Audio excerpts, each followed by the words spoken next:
Get started before we degenerate further in this abyss. We're going to take plenty of time to recover with rebound. So this is our custom, and so we'll begin by having a few moments of silent prayer. Rebound if necessary. Let us pray.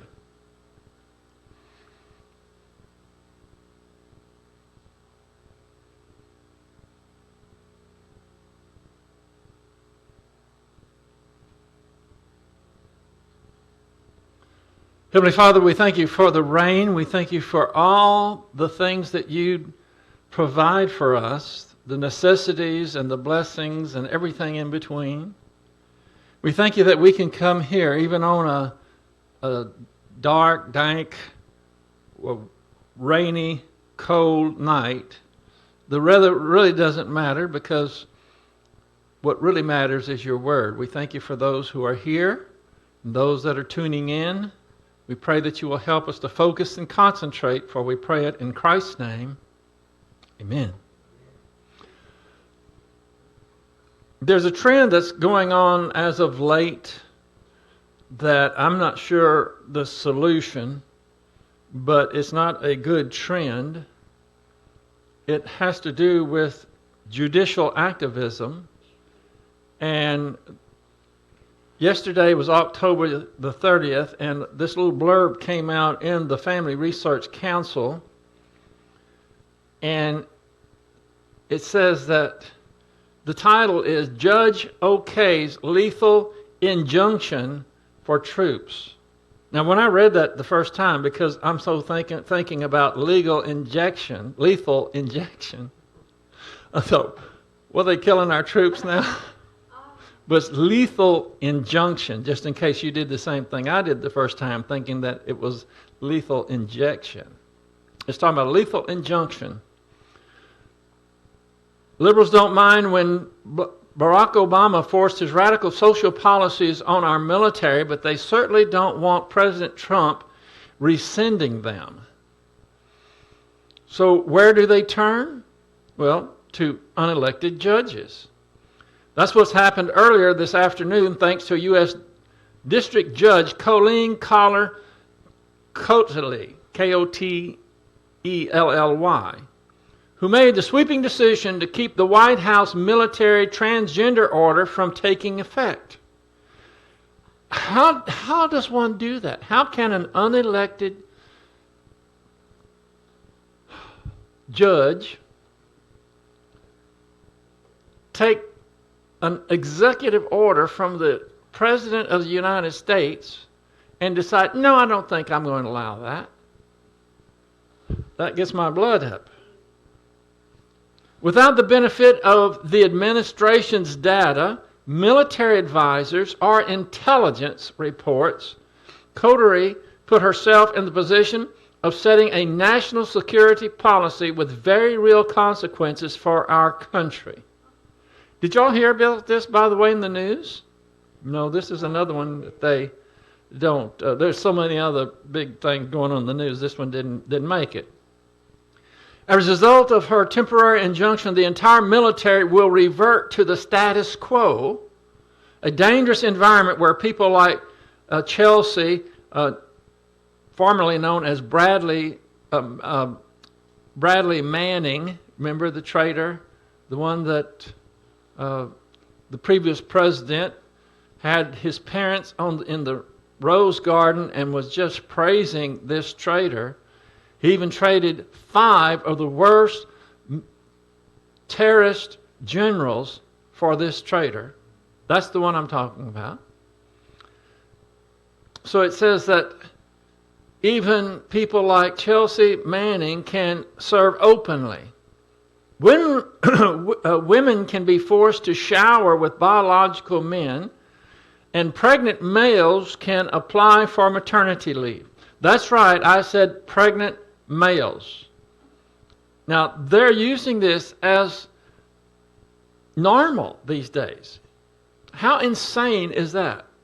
Pregnant males. It can get very confusing. Of course, the judge's activism was celebrated by liberals who don't see the obvious problem of injecting Barack Obama's social engineering back into a military that the world was finally starting to take seriously again. The Trump administration, which was already drafting regulations to turn the president's July tweets into a military policy, that's where he announced it was on a tweet. Kohler's this judge, 76 pages of politically correct talking points are a frustrating bump in the road to restoring readiness, meaning readiness to our military. Her agenda is obvious from the opening line to the last, where she has the audacity to claim that, quote, a bare invocation of national defense simply cannot defeat every motion for a preliminary injunction that touches on the military. That just means that she says that she's going to make a decision. I'm just paraphrasing. I'm telling you what this means. She's just saying that the president, with his advisors in the military and all the data, everything they have, doesn't mean anything compared to her decision that the motion for a preliminary injunction that touches on the military. It doesn't make much sense, but she's just taking it in on herself to ignore the highest office in the land, makes an executive order on the basis of military, the input, data, research, and so forth, that this is harmful to the military, but she says that doesn't have anything to do to stop her motion for a preliminary injunction. That's what she's saying. On the record before the court, there is absolutely no support for the claim that the ongoing service of transgender people would have any negative effect on the military at all. End of quote. That's what she's saying. She's saying that there is no record before this quote. There's absolutely no support that the claim that the ongoing service of transgender people would have any negative effect on the military at all. She just, you know where she got that? Whoop, right out of thin air. There was certainly enough support among the Defense Department, top brass, and service members themselves who know better than anyone what the effects would be and have been. But unfortunately, this is where judicial activism is leading us. The courts have moved beyond legislating on issues like abortion and same-sex marriage to openly usurping the constitutional authority of the executive branch. That's what's going on. I'm going to say that again. They did it with the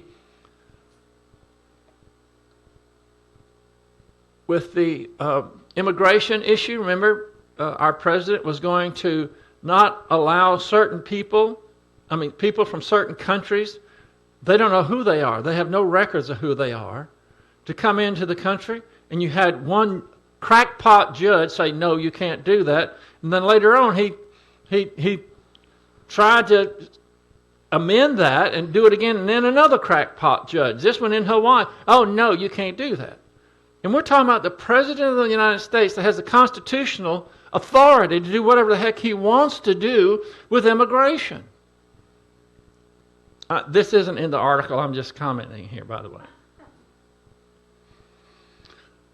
Now back to the article. The president's primary task is protecting Americans. Yet now we've seen the courts do everything from relax the president's immigration policy to telling the commander-in-chief how to run the military, and without the barest form of accountability to the same people who elected Donald Trump. And by the way, these are unelected judges. How do you get rid of them? I'm going to talk about that in a moment.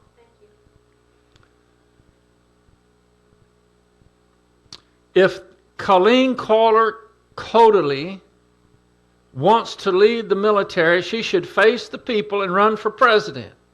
Until then, her job should leave the policy making to the man best informed and empowered for the job, which is the president. That's the end of the little short blurb here, and that came from the Family Research Council. Now, what I wanted to say about this is, how is this happening? Why are we tolerating these little tin hat liberal judges, and I'll not add any more adjectives because I'll get in trouble. Why are we tolerating this? They're unelected, and they are thwarting the highest office in the land, in the executive branch, and it is harming our country because now we still have immigrants coming in that are not vetted because one crackpot judge says no, he doesn't like it. And then I don't think that the president should have done anything to try to change it because you can't please them. They're going to shut it down no matter what you say. He should have just done it anyway. Just nullified that judge. I'm not saying that's right. Maybe I shouldn't say he should have done it, but that's what the previous president did. 12 times the Supreme Court found his actions unconstitutional, and he completely ignored them, and nothing happened. Who has the oversight over these crackpot judges? Who is it that has the authority over them? Somebody's got to have authority over them. Whoever it is, and I suspicion that it's the Congress, all they have to do is pull the plug. All they have to say is, look, you're impeached, hit the road, Jack. What they're doing is unconstitutional. That's all they have to do, but the Congress isn't going to do anything, and so the whole country is suffering because of these type judges. Have y'all noticed that? And these are real, serious issues. It has to do with the national defense. I tell you what, if there was another 9/11 or something, these judges should have their heads rolled. I'm not saying literally, but they're the ones that are allowing unvetted whoever they are come into this country. And where's the outcry? Now, we know that the liberals and the progressives love this type of thing because they're absolutely certifiably insane. I guess I better stop before I go any further. But you get the point. We can have an outcry and say, hey, why are they able to get by with this? 2 judges. First, one crackpot was in Washington State, somewhere in there. And the other one was from Hawaii. And I think the president ought to say, this is absurd, it's unconstitutional. We don't pay attention to unelected crackpots. And then let them take it to the Supreme Court or something if they want to. I don't know how, but what's happening is it's actually hurting our country, just like this transgender thing. I applauded him. Y'all remember, I said, this is the greatest thing. He just said in a tweet, there will be no more transgender in our military, period. He has the authority to do it. He is the commander-in-chief. And some crackpot over here is going to say, oh, no, but he can't do that. We're going to put an injunction on that.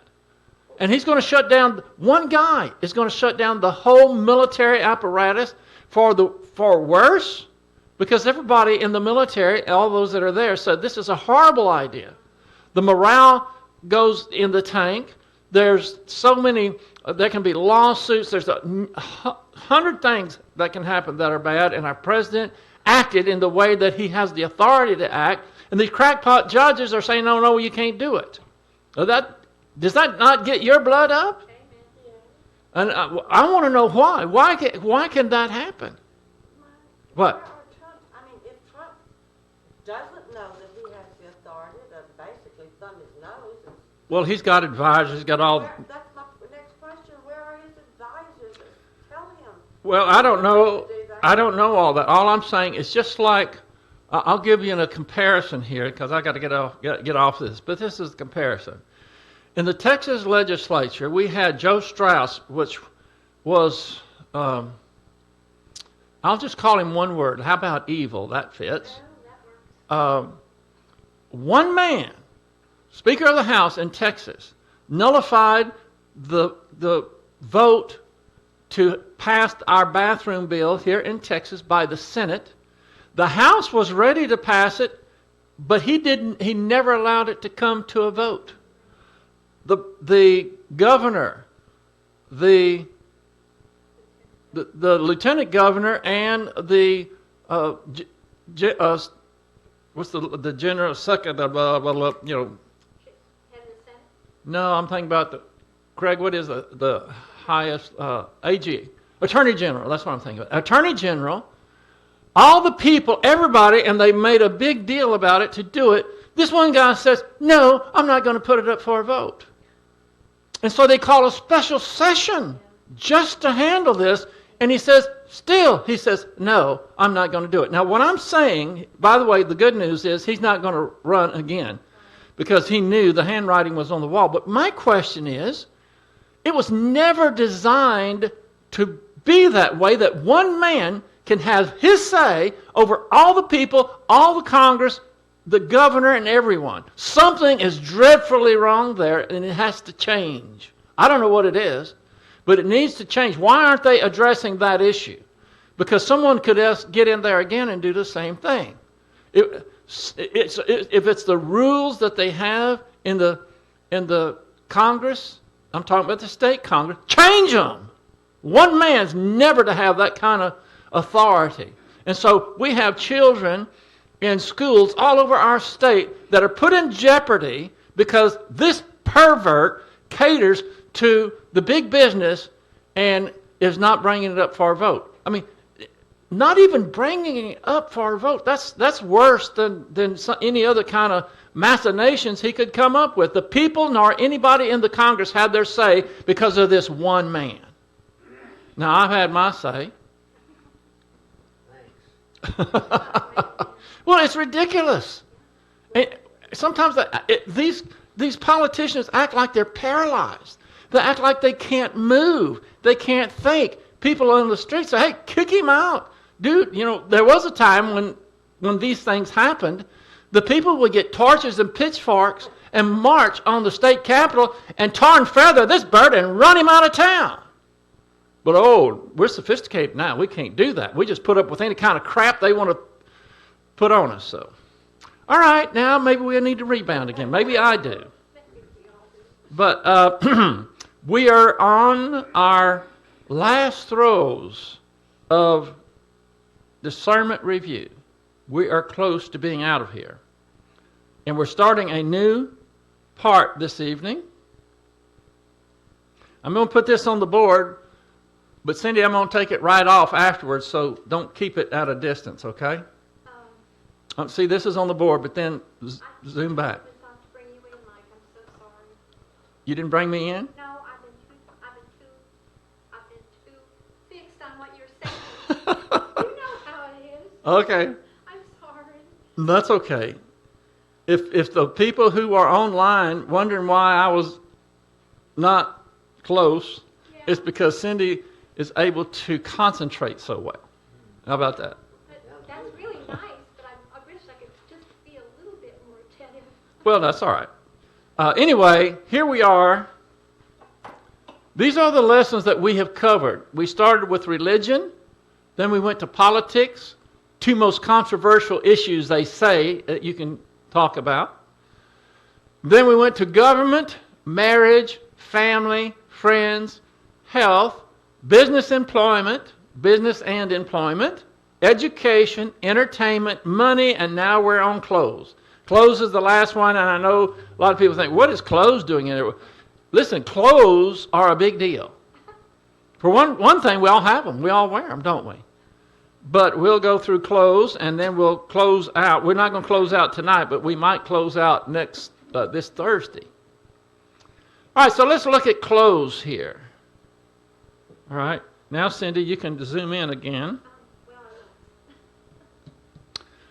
This subject might seem somewhat superficial compared to the other subjects we covered, but when you think about it, clothes play a big part in everyone's life because we all have them. We all put them on every single day. It should be obvious that they play a larger role in women's lives than men's, but all of us have to deal with clothes. Just think about how often we change our clothes every day. Now, in the initial discernment series, I went in and I explained, I told you how many times we in our modern society change our clothes.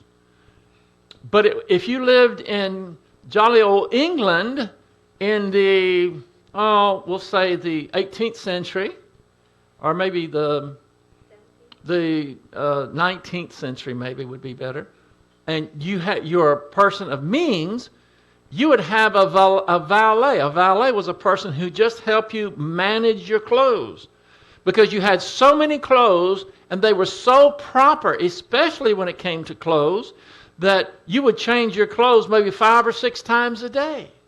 And you would have proper clothes for each. When I go downstairs and I'm going to eat breakfast, if I have something on, it's because it's warm. I mean, it's cold. Let me put it that way. I'm talking about, really covered well. Otherwise, there's no telling what I might come to breakfast in. What I'm trying to say, I think most people are that way today because we don't have proper clothing for whatever meal we're going to eat. They did back then. And think how many times it would get very tiring to change clothes that many times. And clothes was a very big deal. To a large extent, they would judge a person by their clothes, and it's still that way now. If you had a top hat and you had that long coat and the pants and all the things that they wore were the accoutrements of a gentleman, and a lady would dress a certain way, and when you were out on the street, you would be accorded a particular respect solely based on what you were wearing, even more so than it is now. But if you go out just go shopping somewhere, and if you're in flip-flops and some old ragged jeans and a t-shirt, you're not going to be afforded the respect and the service that you probably would if you went in there and you were really nicely dressed. I'm not saying it should be that way. It shouldn't, but that's the way it is. So clothes do make a big difference. Clothes are expensive. I just said that women's clothes play a larger role in women's lives than in men's. Clothes are expensive. In 2010, the average American family spent $680 on clothes per person, and that was 7 years ago. That's per person, $680 a year. That's $2,740 for a family of 4. Of course, there are families who can make it on half that amount, and there are those who spend 2 or 3 times that amount. It has a lot to do with where you shop. After analyzing the statistics, it appears that women spend about twice as much on clothes as do men. One reason for that is that women's clothes cost more to begin with than men's, and fashion has a large part to play as well. Fashion with men is not a big deal. Fashion with women is a very big deal.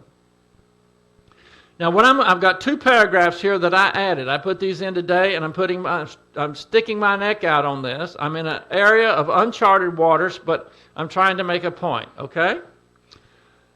The average price of a casual dress is about $50 to $80.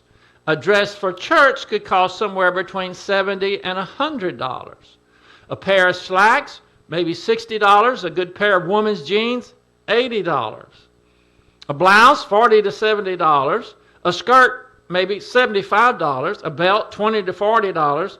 Shoes, $30 to $50. And high heels, $40 to $60. Lady, am I anywhere in the ballpark? Yes, except shoes can cost upwards to $100. Yeah. I thought I was a little light on the shoes there, especially high heels. Now, high heels, what gets me is high heels. You take the material that takes to make a high heel shoe, and you take a man's high-priced, heavy-duty work boot and look at the material that goes in it, about half a cow. And over here you got a little sole with a strap over it. And that little high heel can cost twice as much as this heavy-duty boot, and there's nothing in it, hardly. And I give you ladies sympathy. It ought not be that way, but if you want shoes and high heels and put a few rhinestones on it, and it can go into the stratosphere for the price of shoes. So, the average cost of a woman's apparel going to church would be about $150 to $250.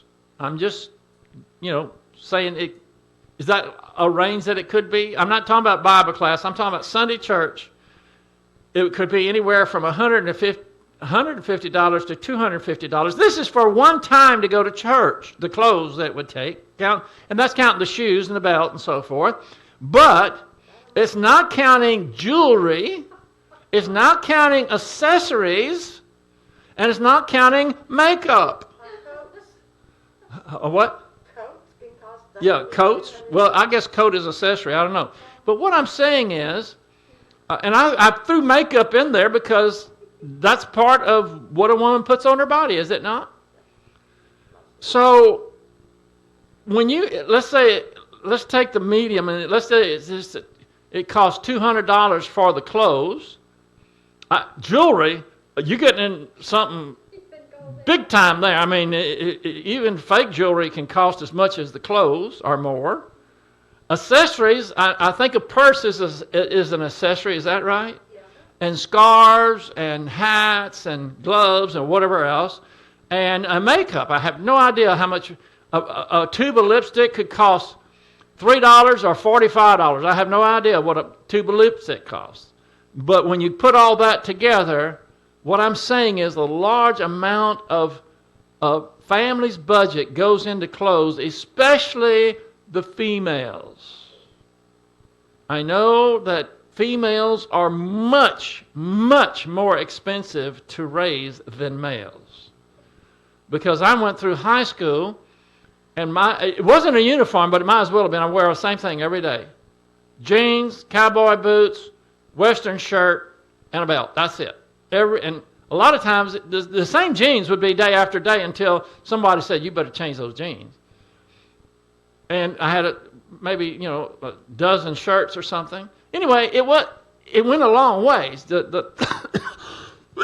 Excuse me, the clothes that I had, but girls aren't like that.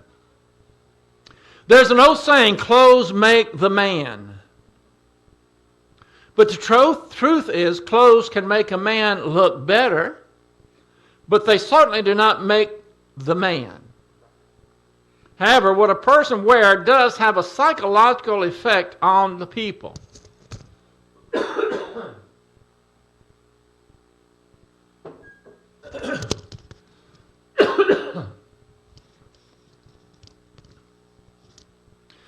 We characterize people's social status by using a clothes metaphor like blue-collar workers, referring to those who work with their hands, as opposed to white-collar workers, those who work supposedly with their minds.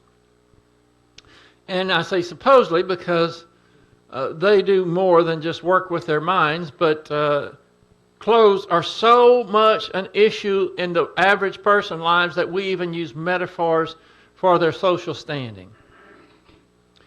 People who wear uniforms seem to automatically receive more respect than those who don't wear them, regardless of the uniform. Policemen, firemen, those in the military, night watchmen, pilots, flight attendants, chefs, postmen, nurses, waiters, ushers, medical workers, umpires, and referees all wear uniforms. Just when somebody wears a uniform, you seem to pay more attention to them for whatever reason it is.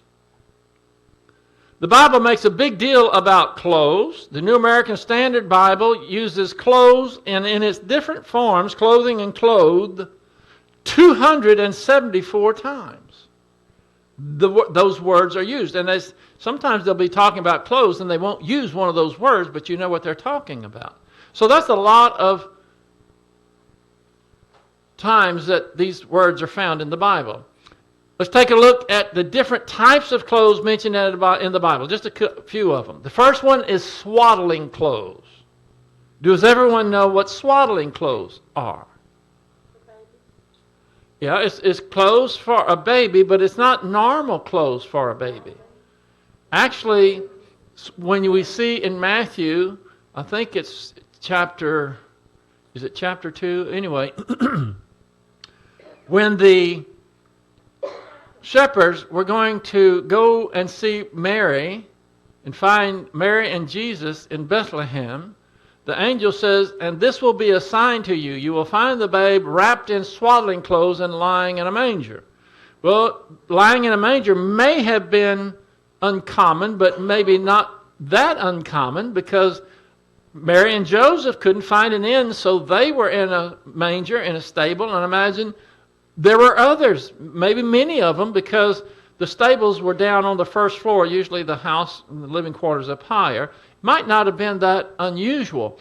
And the swaddling clothes are the same way that they would wrap a dead body, a shroud, and they would do it in strips of cloth, linen, that would go around the baby. We would think about a mummy these days. And so those are swaddling clothes, and it is fitting that Jesus Christ would be identified with death at his birth, because that was his mission. He came to die for the sins of the world.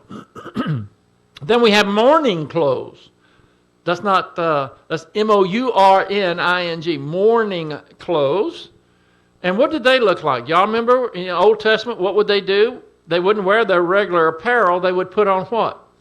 Sackcloth. And that would be like a rough burlap bag, like you cut a hole in the burlap bag and put it on. Have y'all ever worked or been around, I know some of you have, burlap bags? They're very coarse. And I mean, if you put it right next to your skin, it would be not comfortable at all. What else would they do? They would put ashes on their head. Sackcloth and ashes. Sometimes they would even shave their head. There's different things they would do, but as far as clothes are concerned, there's proper clothing for funerals. And I'm not associating mourning clothes being sackcloth and ashes. Maybe they had them at a funeral. I really don't know. But I know for us, when someone goes to the funeral, they usually don't wear the bright spring type colors. Usually it's more drab colors, black to the most part. And so we still have a certain protocol even today. Then there was wedding garments. And even back then, in the ancient time, they had wedding garments, and they would wear their finest clothes to a wedding. And it would be a certain, I don't know how you would explain it, but I don't know if they had pearls where the women's wear pearls, but whatever they would do to dress up, they would do it.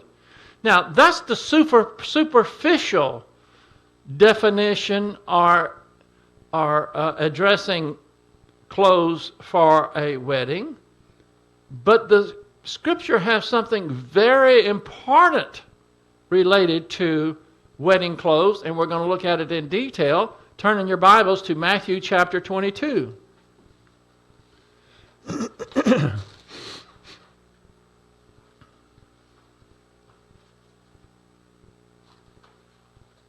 I covered this in detail,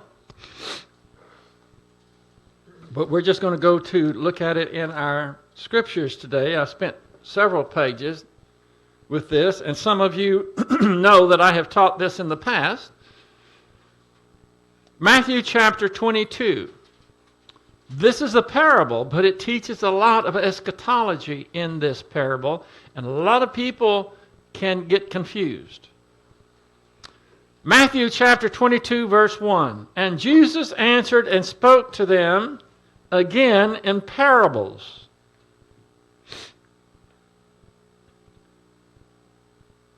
saying, verse 2, the kingdom of heaven may be compared to a king. Now, the kingdom of heaven may be compared to a king, and in this case, you can just write some little notes in here if you don't have them.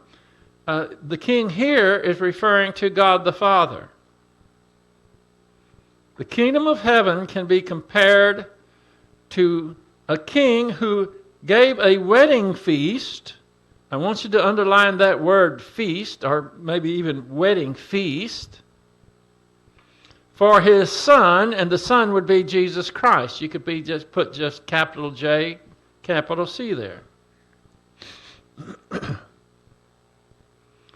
And he sent out his slaves, or some would say servants here, to call those who had been invited to the wedding feast.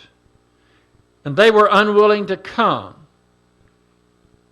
When he sent out his slaves or servants, that would be the prophets, the priests, because he's dealing with the Jews during the Jewish age, to call those, and those would be unbelievers, specifically unbelievers in Israel, who had been invited, and being invited to the wedding feast is tantamount to giving them the gospel. Why is that? Because no one is going to be at the wedding feast unless they believed in Jesus Christ, the Messiah.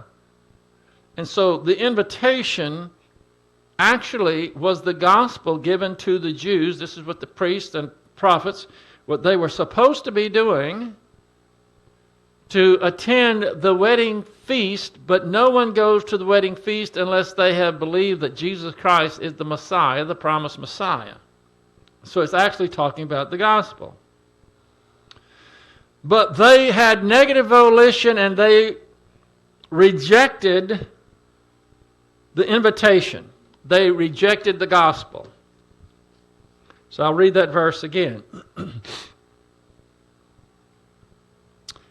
Again, the kingdom of heaven may be compared to a king, God the Father, who gave a wedding feast. Let me tell you why I said to underline wedding feast. Because in the Bible there's two types of serving food for a wedding. I'll just put it that way. The wedding feast that we see here is going to take place on earth, and it is primarily for Israel. It's for Jews, but it's going to be, it would include Gentiles as well, but primarily it was for the believing Jews of the Old Testament.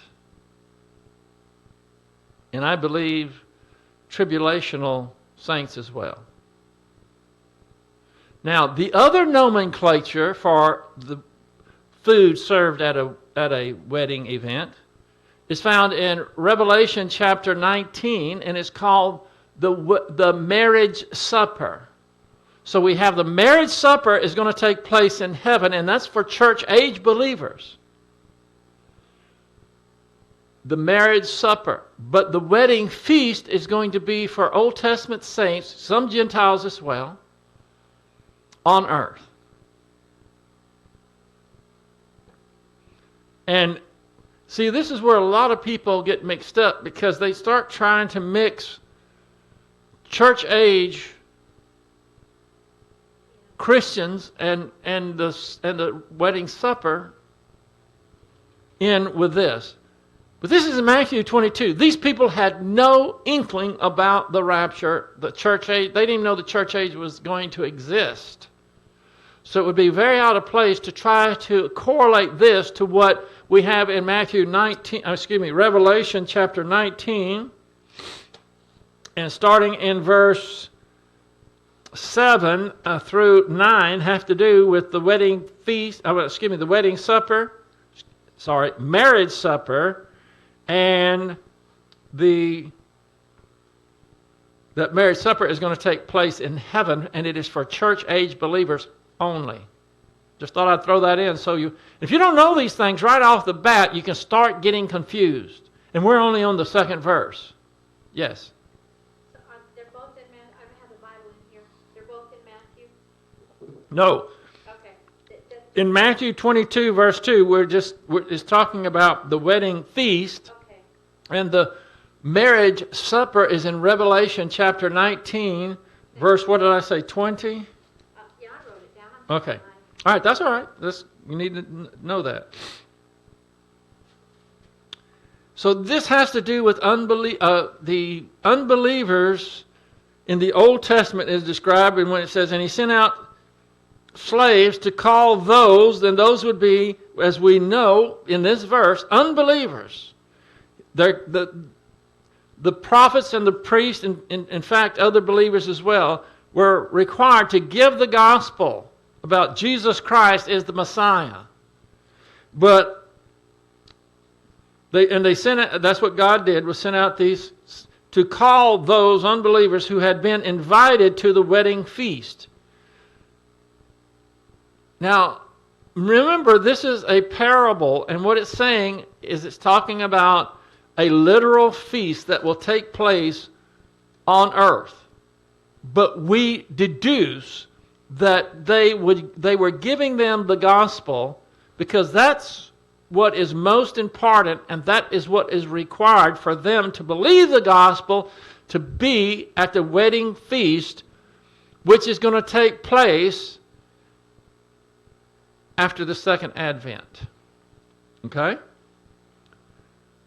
The marriage supper is going to take place during the tribulation for church-age believers who are in heaven.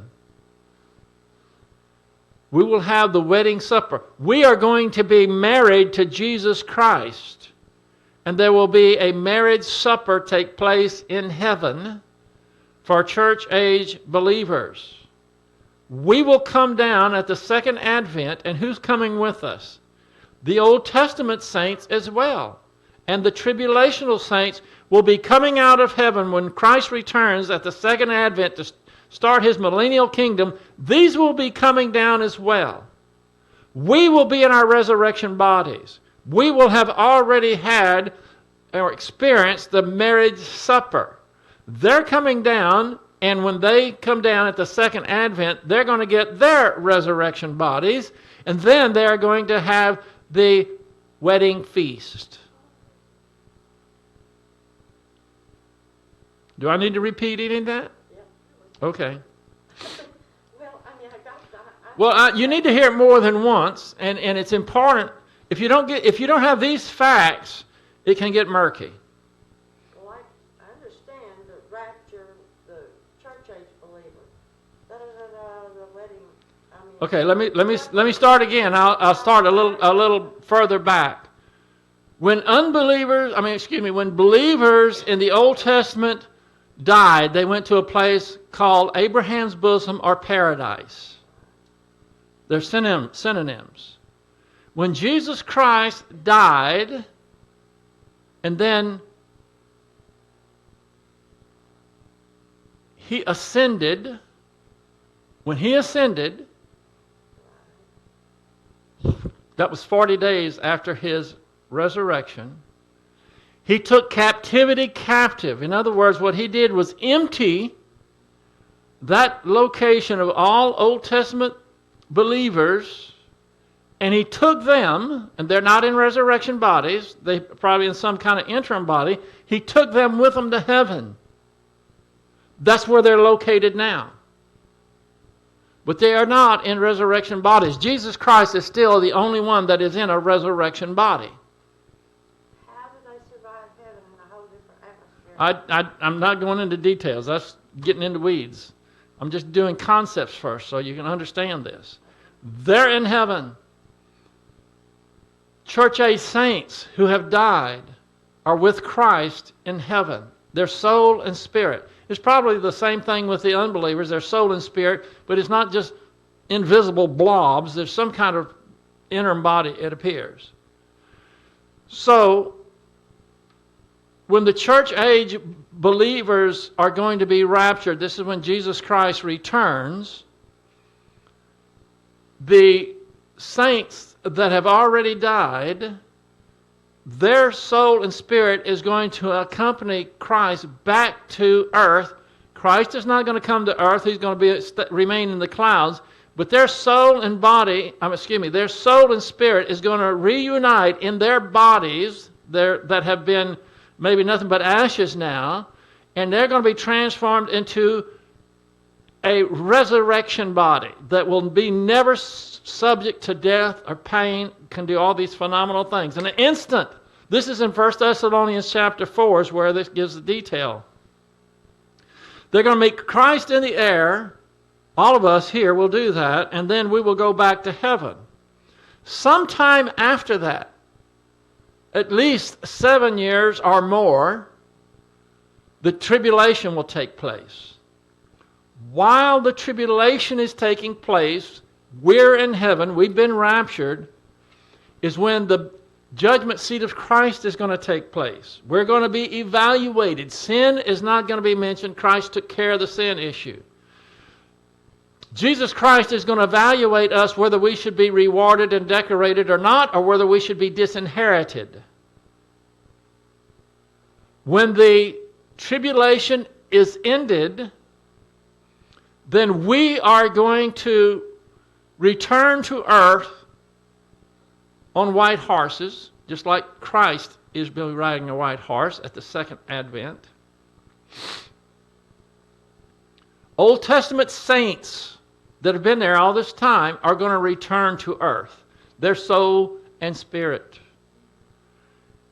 And what happened to us at the rapture is going to take place for them. They're going to receive a resurrection body as well. Then, Yeah, at the second advent, when Christ returns. yeah, I already got that, but you said something just now then, or something. The second advent? At the second, But now he's talking about after the tribulation ends. at the end of the tribulation is when Jesus Christ is going to return to the second, we know it as the second advent, and then he's going to start his millennial kingdom. That's the first of the 1,000 years. That's when Old Testament saints get their resurrection body. Now what I'm telling you, few believers, even Christians, understand. They don't know. Even church-going Christians don't have a lot of them don't have a clue that Old Testament believers are going to return and get a resurrection body. They're going to return from heaven. Just put something here in Matthew for just a moment. I want to give you a verse so that you can substantiate that. Go to Daniel chapter 12. Daniel's right after Ezekiel.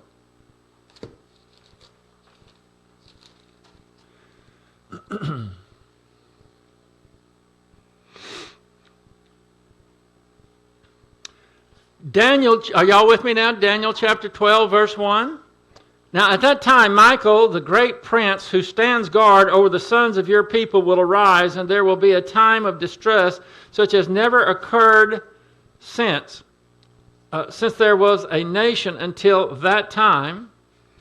And at that time, your people, everyone who is found written in the book. What is that? What's the book? The book of life. And this is talking about who? Old Testament saints. Everyone found written in the book will be rescued. Look at verse 2. And many of those who sleep, these are bodies, Old Testament believers who have died, they sleep in the dust of the ground will awake, these to everlasting life, but others to disgrace and everlasting contempt. Now that sounds a lot like the rapture, doesn't it? But it's not. It's talking about Old Testament saints. This is in Daniel. It's saying the Old Testament believers will awake. And many of those, these would be Old Testament believers, who sleep in the dust. And see, the word sleep there is the same word used for Christians. It's not, they don't say they die. They're just temporarily asleep until they're going to be resurrected. This is the resurrection of Old Testament saints. And this is also in your margin here. I don't want to take the time to go there, but I'm going to give you two more places where it talks about resurrected Old Testament saints. Okay? I'm going to give you two scriptures besides this one. Put it in your margin there. One is Isaiah 26:19.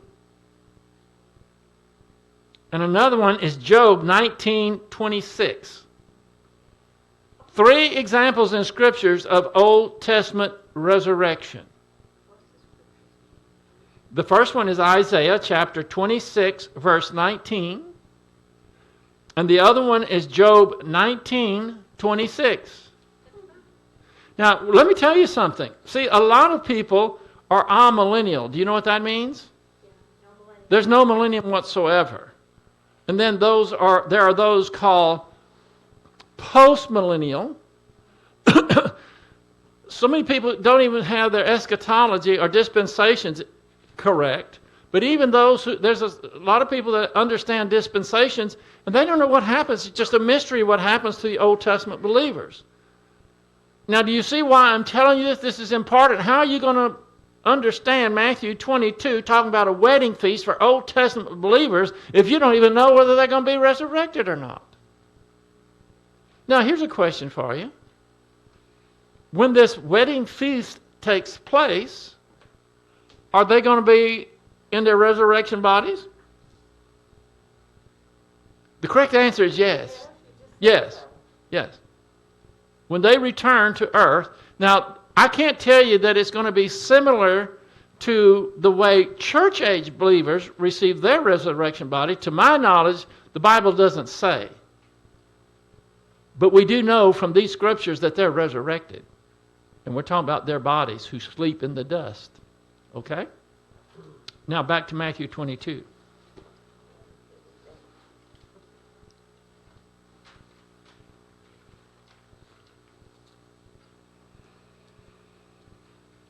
Where'd you put Daniel? Huh?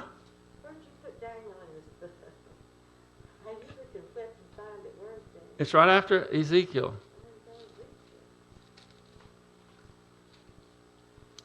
It's Isaiah, Jeremiah.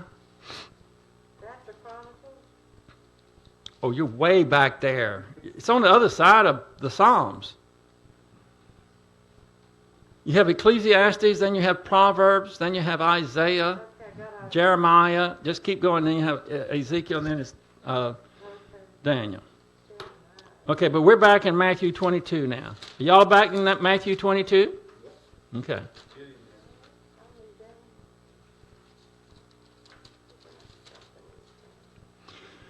Now we're going to start over, and with that information, see if it flows here. Now, this is Christ speaking, and he says in verse 2, "The kingdom of heaven may be compared to a king," would be God the Father, who gave a wedding feast. See, that's why I said underline that wedding feast.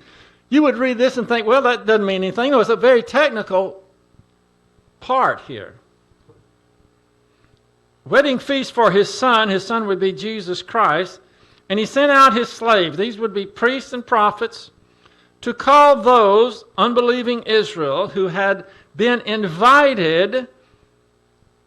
The invitation is essentially to believe in Jesus Christ, which would qualify them to be at the wedding feast. So these unbelievers who had been invited to the wedding feast, and they were unwilling to come. They rejected the invitation. Now, do you think that these prophets and so forth would go and tell everybody, would you like to come to the wedding feast? Of course not. I mean, they would think, oh, well, when's it going to be? This Friday? Who's getting married? That's what they would be thinking. But this is connecting the gospel to the Old Testament saints with an event that's going to take place prior Second Advent, a wedding feast. That they have to be saved first. You understand? No person back there, these Jews, that rejected the invitation will be at the Second Advent at a wedding feast, because they will be in torments waiting for the great white throne judgment. Okay?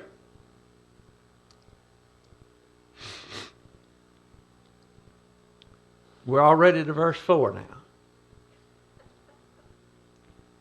Again, he sent out other slaves, saying, these are prophets and priests and those who communicate the word, saying, tell those who have been invited, behold, I have prepared my dinner, my oxen and my fatted livestock, all are butchered, and everything is ready. Come to the wedding feast. And you might mark in your Bible there, believe in Jesus Christ is what come to the wedding feast means. Now, in the ancient world, what they would do is they would send out an RSVP. of course they didn't have phones, but they would send out a message saying, you're invited to the wedding. And then they would wait for a reply. And then when it got right down close to the wedding, so close that they were killing the animals and everything was going to be prepared, he's saying, we have already done this. Make sure we know that you're invited. See, that's what he's saying. We're right on it now. Come to the wedding feast. Verse 5 starts out with a bad word here, but, this isn't good. But they paid no attention and went their way, one to his own farm, another to his business.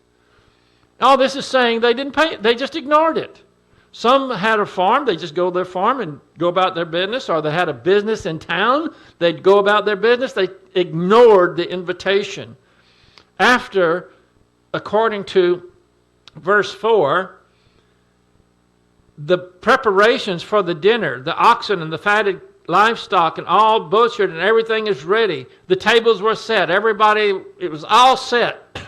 And that's talking about the king is there. Not God the Father in this case. We're talking about Jesus Christ. If they had accepted the invitation, then they could have possibly had the wedding feast right away. I mean, this is a big hypothetical. But what would you think if you gave a big wedding and you sent out invitations and it didn't sound like many were coming, a lot of rejections, and then you said, hey, I've got everything ready, last minute, there's not hardly anybody coming, and you sent it out, everything is ready, now come on. And they ignored it. How would you feel? What would you think about that? You wouldn't be happy, would you?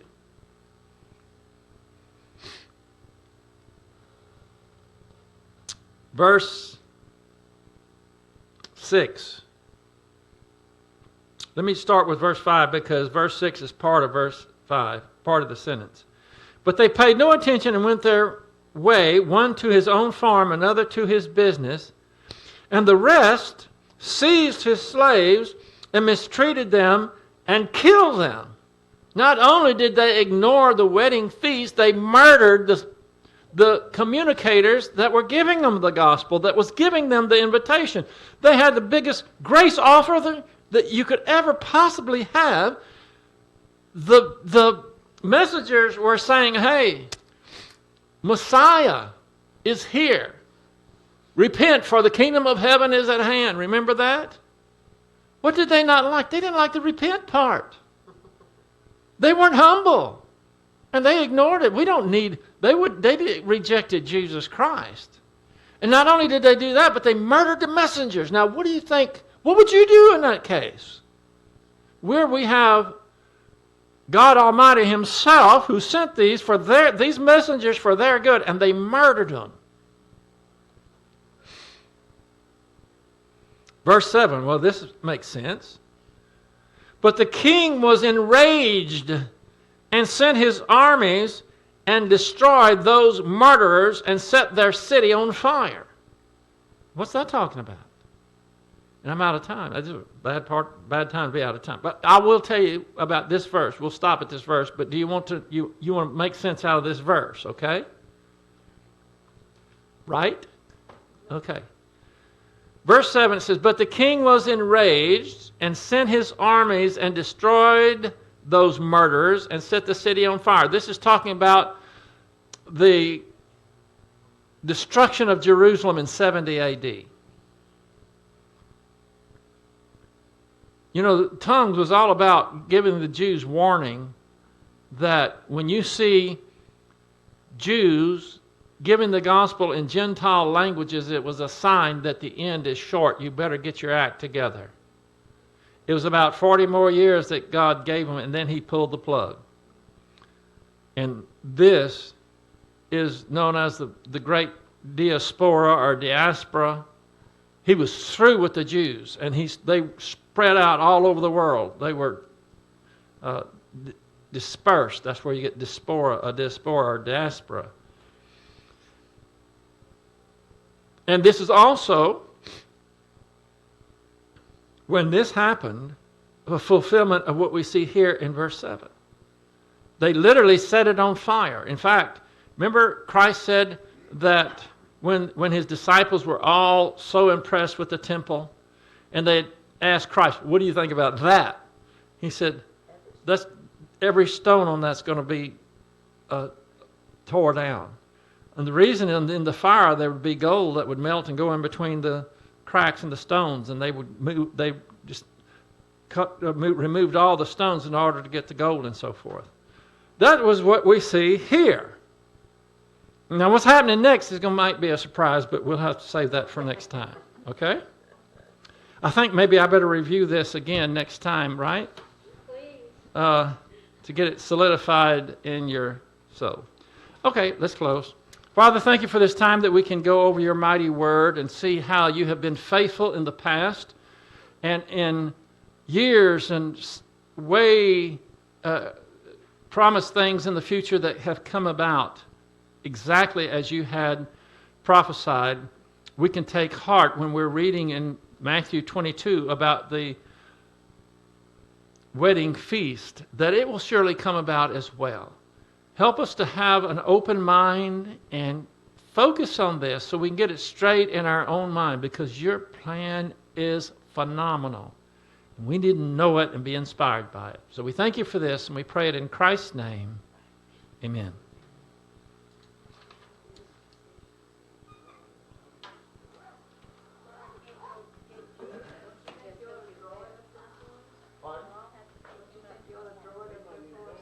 Well, I have a wedding feast. I have a wedding supper, wedding feast PowerPoint. I didn't have it up tonight, but it shows the progression of how, in chronological order, of how these things happen in the verses. I can bring it up next time. But I'm giving y'all so much information here. It takes a long time to plot all of it. It'd be like one of Clarence Larkin's charts. And he has some. I'll see if I can find a Clarence Larkin chart where he covered that. But you need to hear it more than once, solidified in your own soul. I was at a pre-trib conference. There were 400 people there. This was years ago. And somebody asked me a question, do Old Testament saints get a resurrection body? And nobody did. Some of us knew that they did, but I didn't know where to go to tell them. So what I'm saying is anybody can see that what I'm telling you here is the way it's going to unfold. Not many people know it. This is eschatology. About a third of the Bible is eschatology. And it's very important for us to know, or God wouldn't have it in there. See y'all Thursday. Yes, ma'am. I have the same thing I'm running in my Bible. See you later. Right. Because when I checked the believers, but what I wanted to ask you, these are all believers, right? Yeah. So they're saying some to everlasting life and some to shame and everlasting contempt. It has to do with regards to life thereof, not anything else, right? Well, we'll even get to where they can be thrown out in darkness, and gnashing of teeth. Everybody thinks that's unbelievable. Sometimes it is, but not always. Well, Not talking about unbelievers. right, it's not talking about hell, so Tribulation, so it's in phases. I let you teach on the first part. But I'm just saying, most people, when they hear those words, will be cast out in utter darkness, and they'll be weeping and gnashing of teeth. Overload my brain. Sometimes it's called an illegitimate totality transfer. What they do is they take a word and make it the same all the time for everything. And what I'm saying is these terms, outer darkness and weeping and gnashing of teeth, doesn't always mean Has to be in hell. context. 3 times it does, but other times it does not. And to say that it always means that is an illegitimate totality Transfer. Well, I haven't been reading that. There's times I've tried to remember. I know there's a formal name, a term for that, and it's still fresh in my mind. It's called illegitimate totality transfer. And that just means you're illegitimate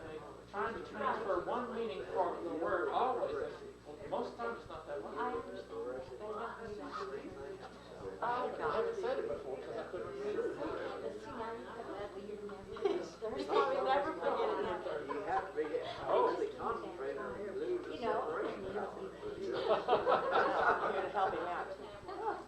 Oh, me, oh my. That's what the long shape wants to believe in, trust in that material thing. Language of accountability instead of language of accommodation. Change your mind. You know, when you're What I talking, said, oh, I am? you keep I saying. don't know that. I know, and I do. I know it's a comment. I know you know it because you say it sometimes, but for some reason, yeah, so I thought, well, if I mention it to you, next time you'll think about it harder and say accommodation. You know, if so much takes place, that's gonna be one busy